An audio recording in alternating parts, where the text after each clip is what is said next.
இந்திய வரலாறு மற்றும் இந்திய தேசிய இயக்கம். அமிர்தசரஸ் நகரத்தை நிறுவியவர் யார்? பதில் குரு ராம்தாஸ். இந்தியாவை 17 முறை தாக்கிய அரபு ஆட்சியாளர் யார்? பதில் முகமது கஜினி. சோழர் காலத்தில் உப்பு வரி எவ்வாறு அழைக்கப்பட்டது? பதில் உப்பாயம். கடைசி மௌரிய அரசரை வீழ்த்தியவர் யார்? புஷ்யமித்திரர். 5வது கேள்வி, யாரின் தலைமையில் அகில இந்திய முஸ்லீம் லீக் நிறுவப்பட்டது? அது ஆக்சுவலாக நவாப் சலிமுல்லா. சுப்பிரமணிய சிவா பாரத மாதா கோயிலை எங்கு கட்டினார்? பாப்பாரப்பட்டி.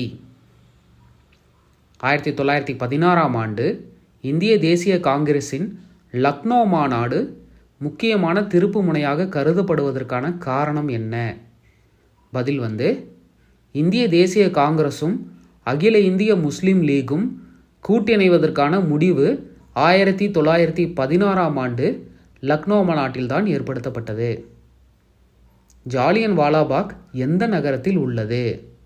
அமிர்தசரஸ்.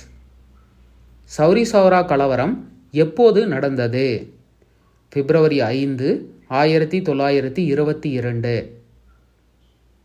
11வது கேள்வி, ஏப்ரல் 6, 1919 அன்று தேசிய ஹர்த்தாலை ஒத்திவைத்த அறிவிப்பை காந்தி எங்கு வெளியிட்டார்?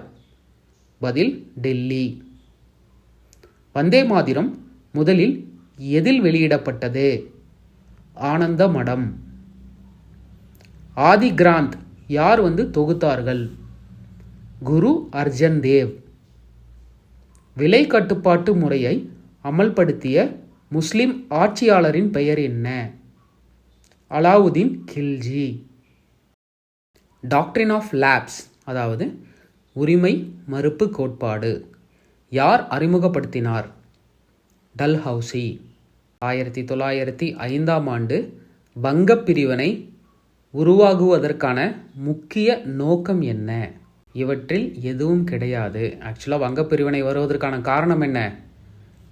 டிவைட் அண்ட் ரூல் பாலிசி, இந்து முஸ்லீமை பிரித்தாளும் சூழ்ச்சி. அடுத்த கேள்வி பாருங்க. டேஸ் விசாரிக்க ஹண்டர் கமிஷன் ஆங்கிலேயர்களால் நியமிக்கப்பட்டது? பதில் ஜாலியன் வாலாபாக் சம்பவம். அதுக்காக தான் ஹண்டர் கமிஷன் போட்டிருக்காங்க. இந்திய தேசிய காங்கிரஸின் முதல் பிளவு எந்த மாநாட்டில் நடந்தது? அது சூரத் மாநாடு. மகாத்மா காந்தி தனது வரலாற்று சிறப்புமிக்க தண்டி யாத்திரையை எங்கே இருந்து தொடங்கினார்? பதில் சபர்மதி ஆசிரமம். இந்திய தேசிய காங்கிரஸின் முதல் அமர்வு எங்கு நடந்தது?